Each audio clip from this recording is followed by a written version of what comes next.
So as I discussed, link building is obviously an incredibly important factor. The more links you have that are high quality, the more likely you are to rank for important things, because Google feels that you are important. So a backlink is simply a case of one link to another website. There are actually a few things to think about when backlinking, because then not all links are equal. Some links are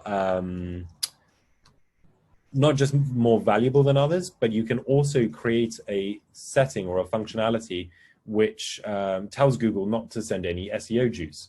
So for example, if you're a blog and you're talking about a bad brand and you want to link to them or something like that, you might add what's called a no follow tag. Now, most of you don't need to worry about this right now.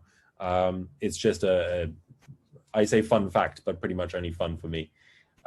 You can use no follow tags to ensure that Google doesn't give them any credit for the link from your website to others. And you can also apply the same tag to internal links, but realistically, this isn't necessarily something that you need to think about right now. A really quick and easy way of generating a bunch of backlinks, if you've already had like a website that maybe has gone stale for a while, is simply identifying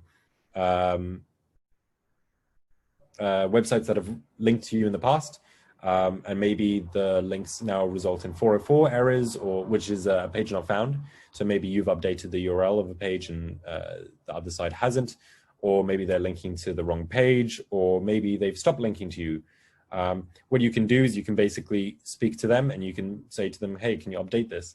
And then you've got a functioning link. Now, obviously this only works after you've established your website, but and if you've generated some links in the past, but it's a good way of thinking about it. Link bait is another way that you can do this. So link bait is basically in the same way that clickbait is encouraging clicks, link bait is encouraging links. A good way to do this is creating infographics, particularly infographics that contain lots of data. You often get a lot of traction in terms of journalism, blogs, things like that. So infographics are really good, like cheap and easy-ish way to generate links, at least at the beginning. Oh, got a Q&A there. How do I find that? I'm curious. The question was, is there a tool for knowing which backlinks are coming up 404? So most SEO tools now offer that functionality. Ahrefs, SEMrush. I think there's a few dedicated backlink monitoring platforms, but it's now fairly basic. So like there's a bunch of websites that do that. Cool.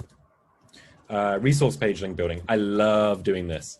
So this is basically creating a long, highly valuable page that contains a bunch of resources.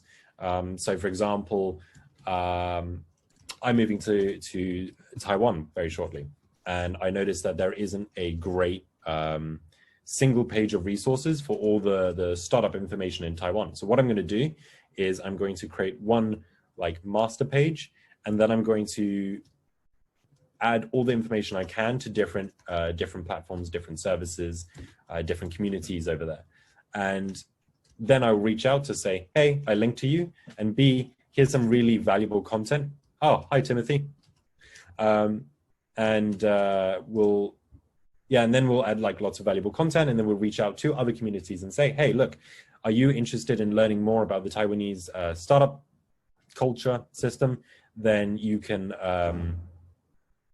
visit this page, and then people will add links to that. Also, by linking out to other people, you then have the opportunity to link to them and say, hey, I linked to you. And generally 50% of the time, they'll link back. Original research and data is the OG of link building.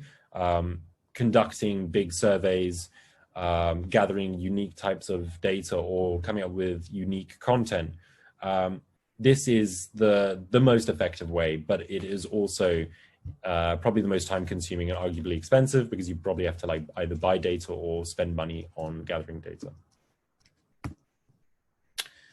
Usually